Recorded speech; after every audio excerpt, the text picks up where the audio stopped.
my name is Adora Joy. I'm from Philly. I'm an artist and poet, and I'm also a licensed cosmetologist. All things from barbering, nail artistry, hairstyling, a little bit of everything. I also teach at the Juvenile Detention Center. So yeah, get with me.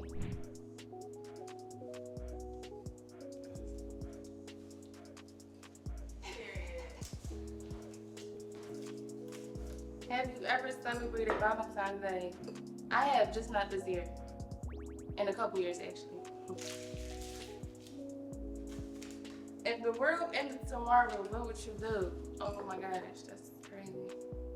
If the world was ended tomorrow, I think I would really run butt naked in some nature and just like listening to the best music in the woods. Just like bump that joint, like just turn my speaker up to the max, get butt wild naked in nature and just run through the woods. I love me some nature and some good vibes. Okay. What skill or skills do you wish you had? I wish I had better social skills, and I'm working on that, but we'll get there. Anything else? Honestly, I build my skills every day, which is why I do so much. So, wishing that I had any, I think I just try to try new things to build those and gain those skills that I wish I had. So, if anything, it would be social skills. Connecting with people better, talking with people better, stuff like that. What do you feel about one night stands? It can be fun, but you really gotta be careful because with sex, that's sexually transmitted demons. So be careful, okay? Not just STDs, sexually transmitted demons. So if you doing it for the night, be careful. Every time. What is your favorite part of the day and why? My favorite part of the day is the morning. I love just waking up to a fresh start. Being able to be in charge of my day, what's going to happen, being able to pray and just set out those intentions of what I truly and clearly want without nobody interrupting it. Because by the end of the night, we be tired, I be drained, energetically, emotionally, mentally, everything by the end of the night. So the morning my favorite, and yeah.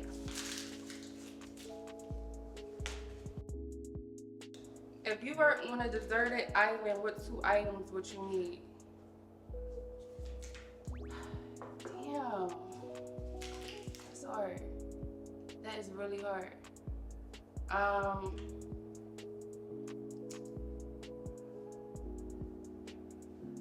That's hard to say, y'all. If I was on a deserted island, what 2 items would I need? I think I'm gonna skip it because I would really need to think about it. I would want like a boat and some music, but you can't. I don't want my phone though. If I'm on a deserted island, I kind of think I want to be deserted. Like, I don't know. Romantically speaking, what's drawing you to people in the past? I would say intellect. I would say somebody's heart, what they actually care about, not just externally but internally. What's your intention when you get to know somebody? Like, I don't just want you to want me because I look good. I want you to want me because you know my heart is good and I'm gonna treat you good. Just knowing like we got the same intentions in mind. So yeah. What are your biggest turn-offs? I really don't like people who lack consideration and just mannerism. Like, I like when somebody just considerate and just I don't have to ask you to do something for you to know that I want it done. Like just the smallest things stuff, like mannerisms, like open the door, let me like go in front of you and stuff.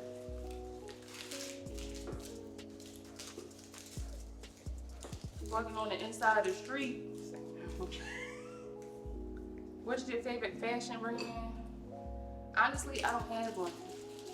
I really don't. I'm growing out of love with like big fashion brands and stuff because everything isn't really what it seems. So I'm more so just in the world of, I love creativity, I love fashion for what it is. So whether or not it's a big name or a little brand, I might just like it for what it looks like and how it was made or what it was made from and not necessarily who made it. So brands, I don't care about the brand. What do you prioritize the most outside of work?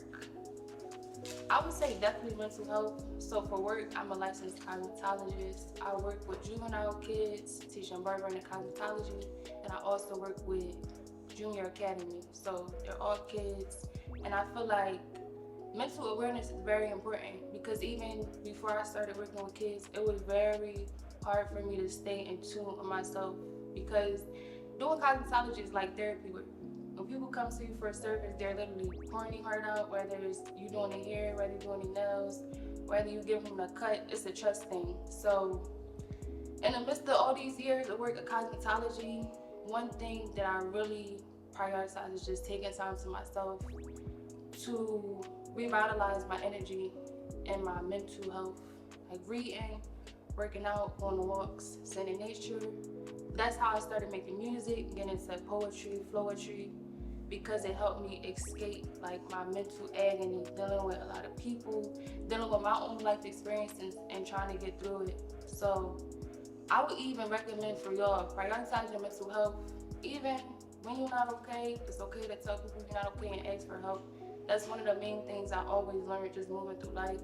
I was just like, all right, enough. I'm getting tired. I'm all over myself about ask for help, so let me ask for help. And I think it's important instead of letting yourself go and forgetting that we all matter, even if somebody doing worse or whatever it is, we all come from a place and we need to heal that place that we came from, because foundational trauma and everything that you might have been through in life, it affects you whether you know it or not. Even the relationships you get into, even the friendships you build.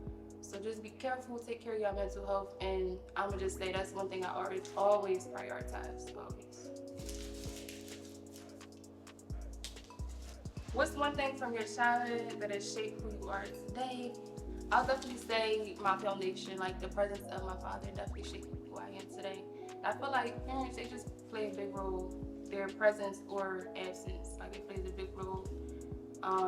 It really kind of dictates who you become friends with or who you get into a relationship with. So I feel like my father's absence, it definitely led me into getting into the wrong relationships. But I made music through it, I wrote poetry through it, and I got through it, and I break through it. So just stay strong, y'all, no matter what kind of foundation you come from.